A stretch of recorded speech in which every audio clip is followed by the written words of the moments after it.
Yung unang kasalanan ba ng magulang natin na si Eva at Adan, dahil sa Diyos sila nagkasala, mortal sin po ba to o venial sin?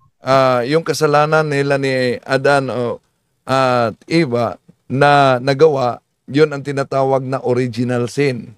Ang original sin, naglayo natin sa Panginoon. Isaiah 59:2, walang pagkakaiba din sa mortal sin natin ngayon. Dahil pag meron tayong mortal sin, unang Juan 3:8, nasa kamay tayo ng demonyo. So, sila si Adan at si Eva, nang nagkasala sila sa original sin, may nawala. Ano yung nawala? Sanctifying grace. Nawala ang preternatural gift. Ang supernatural gift, yung sanctifying grace.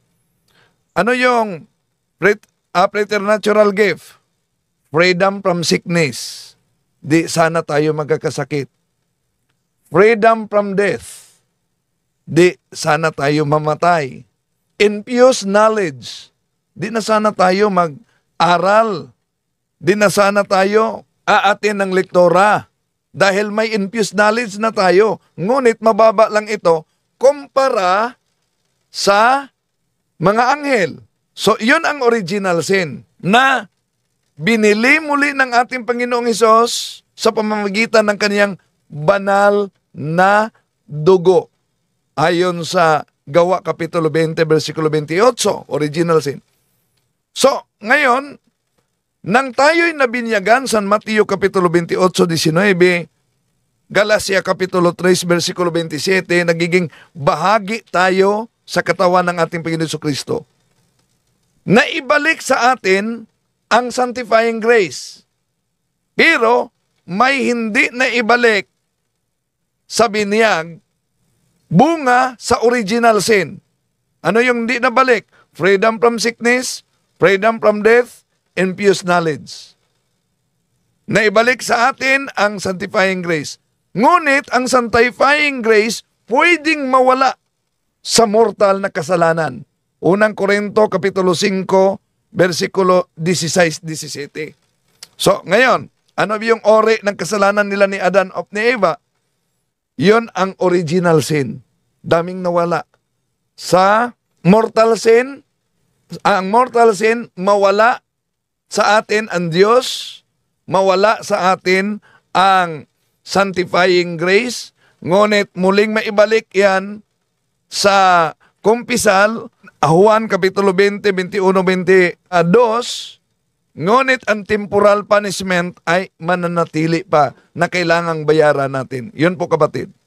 Bali kung maiano siya sa mortal sin, posible bang ayaw naman nating humatol, pero ano po ba ang katuruan natin? Na ligtas po ba sila o hindi? Well, sa may Eastern churches na kinikilala nilang santo si Adan at si Eva dahil ang kaligtasan na iniligtas ng ating Panginoon ang lahat ng tao. No? Sa mabasa natin unang Pedro Kapitulo 13, Kapitulo 3, versikulo 18-19. No? Pinuntahan nga yung busom at kahit na yung purgatorio. Kaya, may kaligtasan ba para sa kanila, lalo na sa mga tao noong mga nagkasala? Kung tingnan natin ang ikalawang Makabyo Kapitulo 12, makita natin na yung mga sundalo, dahil sa pagdala nila ng anting-anting, niyong idols, mabigat yan na kasalanan. Namatay sila, pinatay sila dahil sa naturang kasalanan. Ngunit kahit pinatay sila, namatay sila dahil sa naturang kasalanan, si Judas Macabeo ay nag-offer ng salapi sa templo at nanalangin para sa kanilang kaluluwa. Bali, since yung kasalanang namana natin sa unang magulang natin,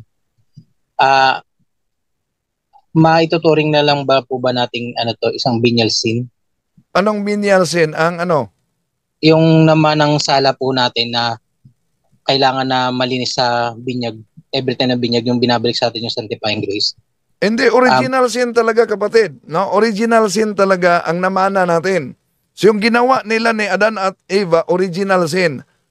Ulitin ko, ang nawala talaga sa original sin, ang preternatural gift. Ano yung preternatural gift? Freedom from sickness, freedom from death, infused knowledge, at yung preternatural gift, supernatural gift, sanctifying grace. Yun ang nawala.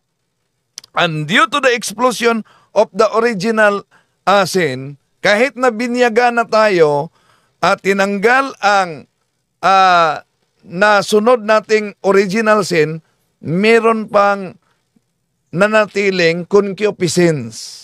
Ano yung concupiscence? Ang concupiscence, yon ang 7 capital sins. No? Dahil nagiging weak na tayo. Wala tayong pagkakaiba sa isang bahay na simentado na dumaana sa sunog, dumaana sa apoy. Weak na yan. So, kaya, kailangan talaga bawat isa na nabinyagan, hindi lang hanggang binyag. Merong self-discipline na sundin natin para makamit natin ang medalya ng kaligtasan. Ayun lang po. Maraming salamat po. God bless po sa lahat.